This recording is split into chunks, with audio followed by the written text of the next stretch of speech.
සුබ දවසක් හැමෝටම. අදත් මගේ YouTube නාලිකාවට ඔයගොල්ලෝ හැමෝම පිළිගන්නවා. බලන්න පොඩ්ඩක් මෙන්න මේ සවුන්ඩ් එක අහලා තියෙනවද කියලා.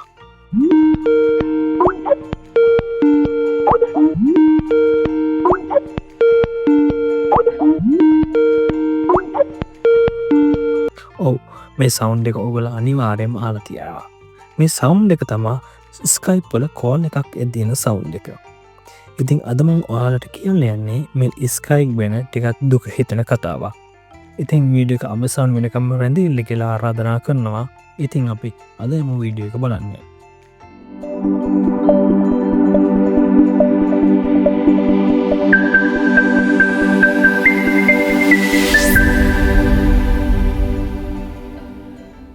Microsoft සමාගම 2025 මැයි 5 වන දින එයාලගේ Skype app එක සම්පූර්ණයෙන්ම shutdown කරන්න නිවදනය කරලා තියෙනවා.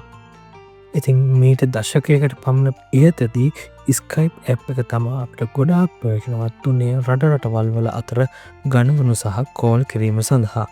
ඉතින් මෙන්න මේ app එක නැති වෙනවා කියන්නේ සමහර අයට නම් ගොඩාක් ලොකු පාඩුවක්. ඉතින් මේක මේ සම්පූර්ණයෙන්ම shutdown කරනවා කියන්නේ මොකද්ද?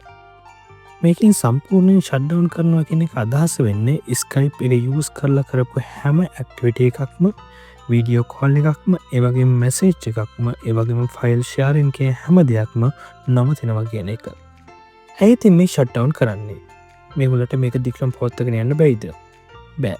මේ කාරණේත් එක්ක හැමෝටම මේ ප්‍රශ්නයක් තමයි Microsoft Skype ෂට්ඩවුන් කරන්න තීරණය කළේ ඇයි කියන එක. ඒකට හේතු කීපයක්ම තියෙනවා. පළවෙනි හේතුව තමයි මේ Messenger ඒ වගේම WhatsApp ඒ වගේම මෙන්න මේ Telegram වගේ app පාවිච්චි කිරීම වැඩිවීමත් සමගම පසුගිය වසරවල වලට කම්පෙයාර් කරද්දී Skype users ළඟ ප්‍රමාණය 27%කින් පමණ අඩු වෙලා තියෙනවා. ඒ නිසා මේගොල්ලන්ට ලැබෙන ආදායමත් ඒකින් අඩු වෙලා තියෙනවා. අනිත් කාරණාව තමයි මේගොල්ලෝ තව ඉන්ට්‍රොඩියුස් කරපු platform එකක් තමයි Teams කියන්නේ. මෙන්න මේ Teams කියන platform එකේ ජනප්‍රියත්වයත් මෙන්න මේ Skype කියන එක shutdown කරන්න හේතු වෙලා තියෙනවා.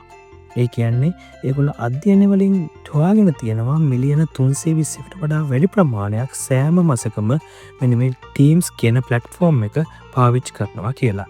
ඉතින් ඊළඟ කාරණාව තමයි මේගොල්ලන්ට ඕමනාවක් නැහැ මෙන්න මේ platform දෙකම එකපාර අප්ඩේට් කරන්න. ඒගොල්ලන්ට යන වියදම සහ ඒවෙන් ලබන ආදායම ගොඩක් වෙනස් වෙන නිසා. ඉතින් ඒක තමා ඊළඟ කාරණාව.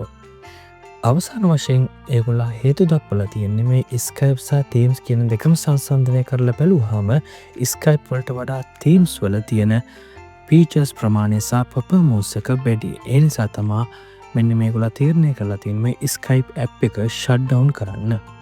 ඉතින් කවද්ද මේක shutdown වෙන්නේ? 2025 මාර්තු මාසයේ වෙනකොට ඔයාට අලුත් Skype account create කිරීමේ හැකියාවක් නැහැ.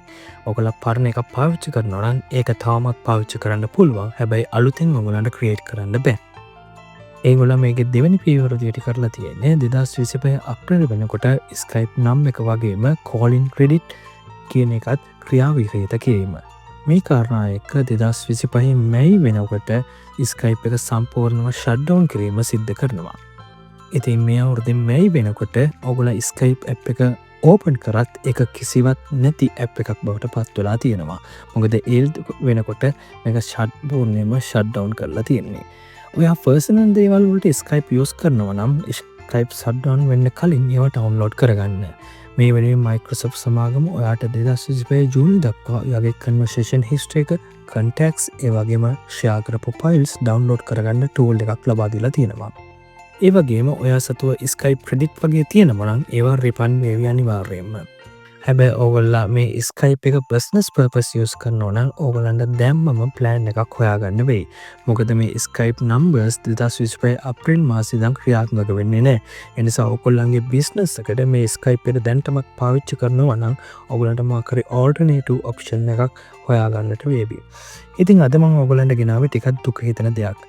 මොකද අපිට ගොඩක් සමීප Skype කියන app එක Microsoft සමාගම shutdown කරන්න තීරණය කරපු හේතුව සහ ඒකට ඒගොල්ලෝ දීලා තියෙන alternative apps ගැන තමයි අද මම ඕගොල්ලන්ට කියනාවේ.